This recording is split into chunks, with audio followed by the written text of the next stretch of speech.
Ndër të gjitha sfidat me cilat përballet Kosova, por edhe komuniteti ndërkombëtar pas pavarësisë, ndoshta më e mprehta është gjendja e pakicave. Ndërsa plani Ahtisari i garanton të drejtat e tyre, zbatimi mbetet kyçi i suksesit. Pikërisht këto probleme ishin në qendër të një seance të Komisionit Amerikan për Sigurimin dhe Bashkëpunimin në Evropë, ose Komisioni i Helsinkit, siç njihet. Komisioni kishte ftuar për të dëshmuar dje komisionerin e lartë të OSBE-s për të drejtat e pakicave, Knut Vollebæk. Kolegja Keda Kostreci ndoqi seancën. Që gjendja e pakicave ka nevojë për përmirësime të thella, për këtë thuajse të gjithë janë dakord.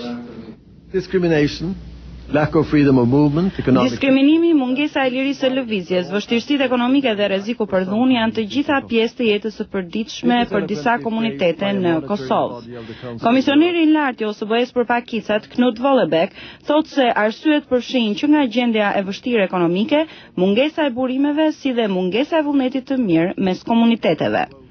Let me also stress that the risk of... Më lejoni të theksoj se rreziku i incidenteve të dhunshme ndëretnike në Kosovë do të vazhdojë të jetë i pranishëm për sa kohë që nuk zgjidhen shkaqet që ushqejnë tensionet ndëretnike, tha zoti Vollebæk.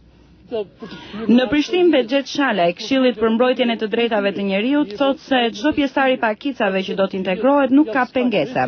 Ai thotë se mbrojtja e të drejtave të pakicave shfrytëzohet për qëllime politike.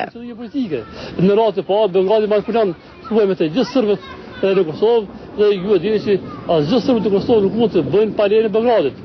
Gjithashtu edhe bashkia ndërkombëtare i përdor për qëllime politike, ndërkaq edhe institucionet e Kosovës më herët nuk kanë qenë ashtu agresive në mbrojtjen e këtyre të drejtave, por kanë pritur se si do të veprojë Beogradi apo si do të veprojë bashkia ndërkombëtare dhe pastaj fakturën për dështimin apo shkeljen e të drejtave të njerëzit e kanë marrë pikërisht ata.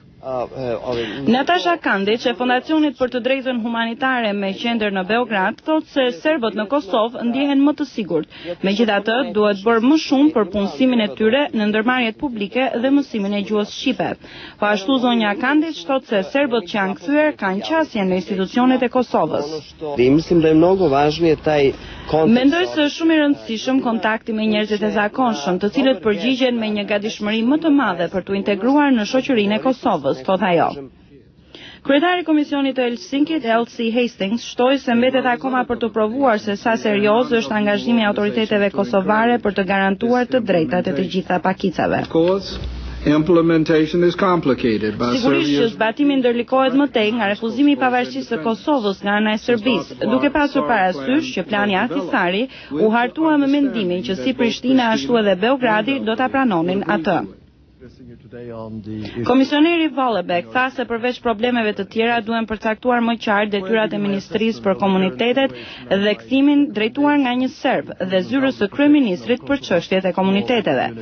Zoti Vollebæk tha se Shtetet e Bashkuara dhe vendet e tjera duhet të vazhdojnë të përdorin ndikimin e tyre me të gjitha palët në Kosovë. Megjithëse gjendja e pakicave mbetet një nga problemet më të mprehta pas shpalljes së pavarësisë së Kosovës, plani Ahtisari, thanë pjesëmarrësit në forumin e dieshëm, parashikon mbrojtjen e të drejtave të tyre. Megjithatë, problemi mbetet tek zbatimi i këtyre të drejtave. Për Zërin e Amerikës, Keda Kostreci, Washington.